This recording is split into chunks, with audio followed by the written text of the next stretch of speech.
Norse myths and legends bring a world where stormy seas are inhabited by sea monsters, and the sky is illuminated by the sparkling dance of the northern lights.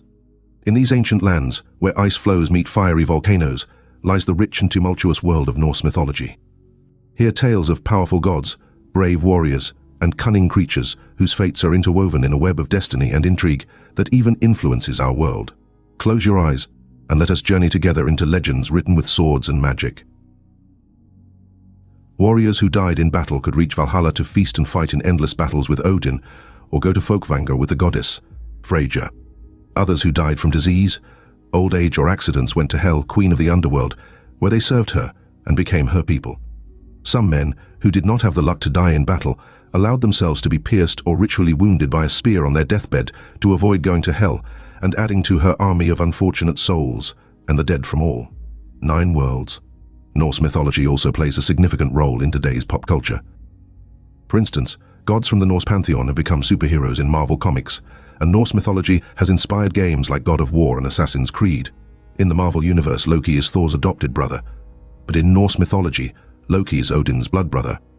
At the beginning of the world, there was only a yawning gap between cold Niflheim and fiery Muspel, and from the meeting of ice and fire from these 2 worlds came a liquid substance called EITR. In the place where the ice thawed, the being Ymir emerged, larger than entire worlds and wiser than any giant. Ymir was neither man nor woman, but both simultaneously. Along with Ymir, during the thawing, a giant hornless cow called a Wumbla appeared. She licked the salty ice blocks to feed and hydrate herself, and from her udder flowed milk, which Ymir drank to grow. From one ice block, the cow licked out a human figure named Buri, who was Odin's grandfather. Thanks to the being Ymir, giants came into existence. While he slept, a giant and a giantess were born from his left armpit, and another 6-headed giant emerged from his legs. All giants were descendants of Ymir's children. Among them, Buri found a wife with whom he had a son named Bor, who then fathered Odin and his 2 brothers Vili and Vi with the giantess Bestla. The world itself was created from the death of the being Ymir, as Odin and his brothers killed him. From Ymir's body, an unimaginable amount of blood poured out, forming seas and oceans. Odin and his brothers then created soil from Ymir's flesh and mountains and cliffs from his bones. Teeth and bone fragments became stones, pebbles, gravel, and sand. If you look at the sky, you see Ymir's skull, with stars, planets, and other cosmic objects as sparks from Muspel's fires. And if you ever wondered where clouds come from, they are parts of Ymir's brain, possibly pondering where it all went wrong. Humanity was also created by Odin and his brothers because they knew the world wouldn't be complete without inhabitants. When they found 2 logs washed ashore, they carved them into the shape of people. Vili gave them will, wisdom, and determination, and Odin breathed life into them. Finally, they dressed them and named them Ask and Embla. They became the ancestors of us all. Because Odin breathed life into humans, he is called the father of all. Unlike Christian teachings where Adam was created from clay and Eve from his rib, in Norse mythology, man was created from ash wood and woman from elm wood. The exact number of Loki's children is unknown, but due to his passion and charisma, it could be countless. Norse myths mention 6: Nafi and Vali with his wife Sigyn, the serpent Jormungandr, the wolf Fenrir, and the underworld ruler Hel with the giantess Angrboda, and the horse Sleipnir with the stallion Svalfari. When Ragnarok, the end of the world, comes, the gods and heroes of Valhalla will fight against the forces of chaos and the dead from Hel's underworld. Loki will manage to escape from his underground prison and steer the ship Naglfar, made from the nails of the dead.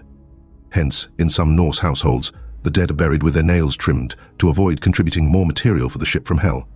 So, while movies and series often depict Vikings as unkempt and dirty barbarians, they at least took care of their nails. Unlike gods from other cultures' pantheons, Norse gods are not immortal. They are just unusually long-lived, and they owe their youth and vitality to the goddess Idun and her magical apples. When the gods felt old age approaching, with graying hair and aching joints, they went to Idun, who allowed them to eat one of her apples, restoring their strength and youth. Norse gods are divided into the Aesir, known as gods of war and magic, because they have knowledge of runes, and the Vanir, associated with fertility and wealth. Although the 2 groups once warred, they made peace, and Njord, Freyja, and Freyr, who belonged to the Vanir, were among those who joined the Aesir.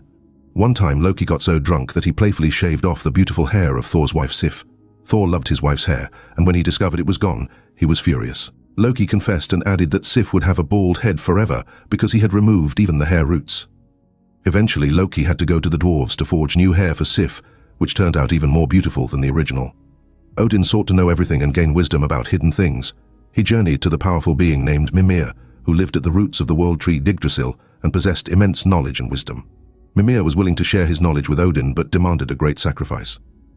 He required Odin to sacrifice one of his eyes, and the Allfather agreed, gouging out one eye. Mimir then placed the eye in his well of wisdom, and Odin drank from the water, gaining deeper understanding and wisdom. Odin then sent Mimir to the Vanir to advise their kings. However, this made Mimir's head their sole decision-making source, which eventually bored the Vanir. They beheaded Mimir and sent the head to Odin. The Allfather anointed it with special herbs to prevent decay, enchanted it, and it continued to offer wise counsel. Odin's sacrifice of one eye brought him wisdom, but to understand runes and learn magic, he had to sacrifice himself. Thus, he climbed Yggdrasil, hanged himself, and pierced his side with a spear. He hung on the tree for 9 days and nights, enduring great pain. For 9 days and nights in agony, Odin remained on Yggdrasil without food or water. Cold gripped him, and his life's light dimmed. Just as he was on the brink of death, he looked down and the secret of the runes was revealed to him. He understood them, their power, and learned magic. Odin was the Allfather, Lord of the Slain, God of Gallows, as well as God of cargoes and prisoners. He was the god of death, war, and magic, also the god of ecstasy, ecstatic poetry, and shamanic spells. He is the father of all, patron of poets, warriors, and statesmen, with over 200 names such as Igg, the Terrible, Harbard, the Wanderer, or Einherjar, the one with a straight brow. The common belief that only Thor is worthy of wielding the mighty hammer Mjolnir, popularized by Marvel Comics, is not entirely accurate according to Norse legends. The hammer was held by at least the dwarf Brokkr, and during a wedding feast, it was carried by 4 giants. Even in comics, Thor wasn't the only one worthy of Mjolnir. In Avengers and X-Men, Dr. Doom and Scarlet Witch cast a spell on Loki and Thor, making one a hero and the other a villain, leading to a moment where Loki proved worthy and dealt Thor a nearly fatal blow with Mjolnir. During Viking times, children's surnames were often created by taking their father's first name and adding either son or dottir. In some countries, like Iceland, this practice continues today. However, Loki's surname is notable because he is named Laufeyson, after his mother, not Farbauti, his father, indicating he valued her more. Loki has the ability to change his form to appear as someone else and can transform into various animals. His shape-shifting ability also allows him to change gender, fitting naturally into any of his disguises. Loki is pansexual and attracted to individuals regardless of their gender or identity, and sometimes even regardless of species, as he once mated with a horse. Ragnarok in Norse mythology doesn't mean the end of the world, but the end of the Norse gods' pantheon. After Ragnarok, the world is reborn, while Marvel's Thor is a blonde who can lift Mjolnir because he is worthy. The Thor of Norse mythology was actually a redhead who had a belt that doubled his strength and special gloves to help him lift the hammer. Loki is very strong, although not as strong as Thor, but he is incredibly fast and can lift up to 50 tons. He is one of the most powerful sorcerers in the Marvel universe, second only to the Enchantress. In Norse mythology, trolls were forest beings that could smell the blood of a Christian man from miles away. In Marvel Comics, trolls are not tied to a particular religious belief and are even members of Asgard. They are mentioned as a species that evolved from the northern giants who once served Odin. Hel's status among the 9 worlds wasn't always equal. Initially, she was subservient to her brother Fenrir, and it wasn't until after his death at Odin's hands that she became the official ruler of the dead. Fenrir the giant wolf is known for being chained up by the gods, and while he couldn't break free of his bonds, he grew stronger over time. When Ragnarok arrives, Fenrir will break his bonds and devour Odin.